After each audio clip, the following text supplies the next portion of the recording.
Freemasonry began with the skilled stonemasons of medieval England, Scotland, and France, way before the Enlightenment. Their trade secrets made them valuable artisans in the construction of castles, cathedrals, and all the important buildings of the time. As a mobile brotherhood, these skilled workers would move freely from town to town, ready to lend their expertise to any particular building project where they might be required. Secret handshakes and other signals were developed to identify one another as members of the craft, and they established exclusive guilds which no other person was allowed to enter. These guilds, called lodges, were primitive types of trade unions that were mainly for protection and credibility. Secrecy within them was necessary in order to monopolize and control the knowledge of the craft. You see, if everyone knew how to do their job, these skilled workers wouldn't be as highly sought after, and this would have an impact on the amount of work they were given and the kind of fees they could command. So even at this relatively innocent stage, we see them trying to control information flows to retain power.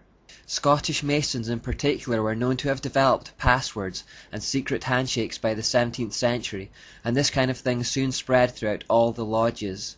This wasn't unique to the stonemasons either. Secrecy was commonplace in all types of medieval guild in those days. It was knowledge of a specific skill or craft that gave people prestige and earning power, so they all tried to protect what they knew. This is the relatively innocent origin of Freemasonry, and the period that is now known as operative Masonry, because it was simply about the literal operations of the building trade. As early as the 14th century, however, we start to see sinister glimpses that these lodges had begun to associate on some level with Nimrod. In the latter half of that century, a series of 115 documents called the Old Charges were composed to outline in a formal way the nature, organization, and functions of the craft. A 1425 manuscript shows that Freemasons had begun to trace their origins back to Nimrod as the instigator of the first great building project in world history, the construction of the Tower of Babel. Because of the tower and the fact that Nimrod was renowned as an architect and builder of many great cities within his empire, they began to revere him even at that stage as the originator or father of their craft. Within modern Masonry, therefore, there is still an oath of Nimrod and a charge of Nimrod that initiates are asked to recite and obey. Now remember how I said that religions take on the characteristics of their prophet?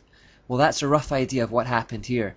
These old charges began to establish spiritual principles based on the mystery ideas taken from Babylon. Over time, the organization of Freemasonry evolved with an increasing emphasis on these spiritual metaphors, and less focused on the actual construction of buildings. By the late 1600s, just as the Enlightenment was getting going, Masonic lodges started enrolling growing numbers of accepted gentlemen who had no direct links to the building trade at all. Some writers suggest that this happened simply because of a growing interest in architecture amongst the nobility.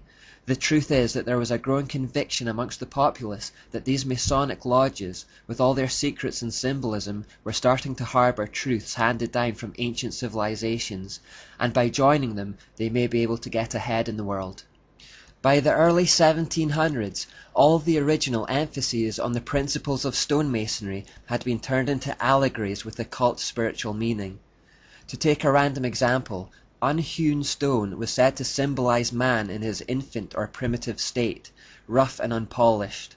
Polished stone was on the other hand representative of man in the decline of years after a regular well-spent life in acts of piety and virtue which cannot otherwise be tried and approved than by the square of God's word and the compass of his own self-convincing conscience.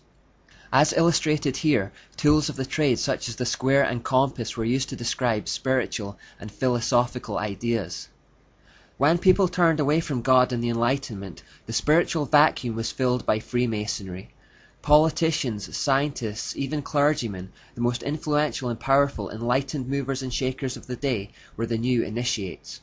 Freemasonry stopped being about the operative building trade and instead became what's referred to as speculative, because it had nothing to do with the physical building trade anymore and did instead speculate as to the true spiritual meanings behind the original symbols.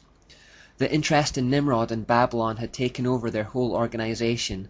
The new initiates saw themselves not as builders of cathedrals and castles, but builders of a new society that would be free of religious tyranny.